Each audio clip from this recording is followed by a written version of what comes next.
I fought for New Hampshire fishermen and lobstermen like no administration in history. No administration cared about the fishermen and the lobstermen.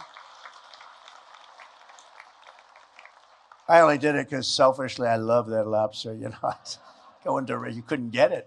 So we got it. I opened it up. You know, the 500 square miles, right? I opened it up. They want to close it up, and I guess they want to do that. It's so crazy.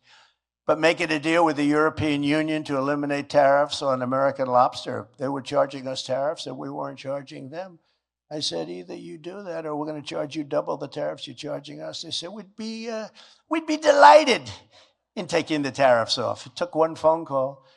But the EU tariff reduction on any product, it's the first time that they've ever done that. And they did it for me with one conversation. I said, you do it, we're going to do it to you with everything, not just lobster. And they dropped everything. I also opened up 5,000 square miles of ocean off New England that Barack Hussein Obama had closed. I don't know why. I mean, they closed. The most fertile area, almost like in the world, for a thing called fish and lobster. And you weren't allowed to use it. 500 square miles. You know how deep you had to go? You had to go way the hell out, dangerous, way, way out in the ocean. And to this day, nobody really tells me, you know, why? Why did they do it? And they want to put it back again. Now we're ready for the America First economic program. We're going to make our country, everyone is really down right now because our country looks so bad. We have no influence in the world. Everything's falling apart. Everything he's done has been bad. Everything. You know, I have a little list that I'm going to read in a second, but everything that he's done is a failure. The open border, his relations with other countries. We've lost every country. We don't even have any allies anymore. They don't respect us. I mean, we have nothing going. You take a look. Yeah, China's our best ally, I think, with him. Well, you know, he has to because they paid him so much money. We have no choice, right? Got plenty of money out of China. Remember with Russia during the debate? They said, how come the mayor of Moscow's wife gave you $3.5 million in cash? And Chris Wallace, how's he doing? Not too good. Chris Wallace, who was a moderator for Fox, you're not allowed to ask that question. I said, why not? He got $3.5 million from the mayor of Moscow's wife. Why aren't we allowed to ask that question? Well, it's inappropriate because now it turns out that's a big scandal. I was right. I'm always a couple of years ahead of schedule. That's okay. And I was right. They got money from a lot of countries.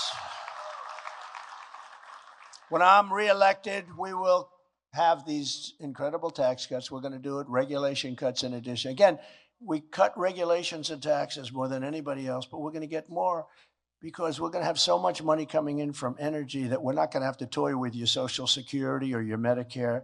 We will have, again, when I go to Saudi Arabia, talk to any of the Saudis, and they order 200, brand new Boeing 777s, I said, how do you get your financing?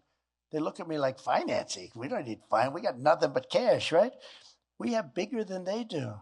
We have more than they do. We can do so well, and we don't have to terminate somebody that's worked their whole life, their Social Security, or play with their Medicare like DeSantis wants to do and all these other candidates want to do because they have no idea. They have no idea. You take a look at them. I mean, I got candidates, Ada Hutchinson, I call him Ada. Ada. The guy is polling at 0. I think it's appropriate that Trump's debates. Why? So a guy at 0, I'm 70 points higher than him, more, and I'm supposed to be standing on. Why? Well, you have.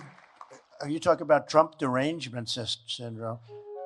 He's a deranged human being. Chris Christie, he's a deranged person. He thinks. No, it's just so crazy. He stands up. They say, "What do you think of our economy?" Donald Trump is a horrible human being. He's horrible. It's tough when you don't give somebody a job and then they're supposed to be nice, right? But no, I never trusted him to give him a job. But he endorsed me right after our big debate. We had a big debate up here, and then he endorsed me immediately. But I just didn't choose to do that. When you don't give people jobs, or when you fire people from jobs, they tend to get, Mr. Congressman, quite vicious. And he's a deranged human being. You got a lot of problems. And you have others. But they're polling at 4, 5, 6, Zero, in a few cases, zero. One guy actually has a zero with an arrow pointing left. That means minus zero. And then they say, Trump should really debate them. So far, we've done good. We've had 2 debates. I haven't participated. They got the lowest ratings in the history of debates.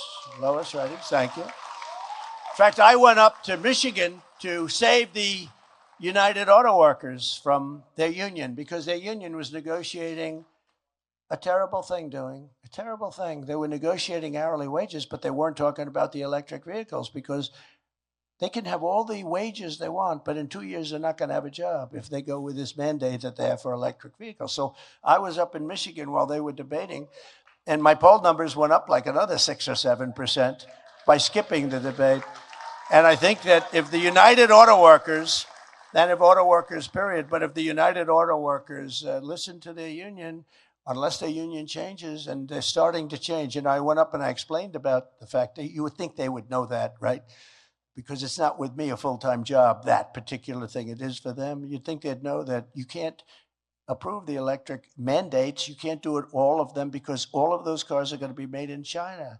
That's where the materials are. That's where the minerals are. That's where the batteries are. That's where we have another thing here. It's called gasoline right under our feet. You know, I call it liquid gold. Oil, right under our feet, more than anybody. I call it liquid gold. That's what we have, and we don't take advantage of it. We go to China. With China, can you imagine if China was sitting on what we have? They would be an even more successful country, and they wouldn't be doing the stupid things that we do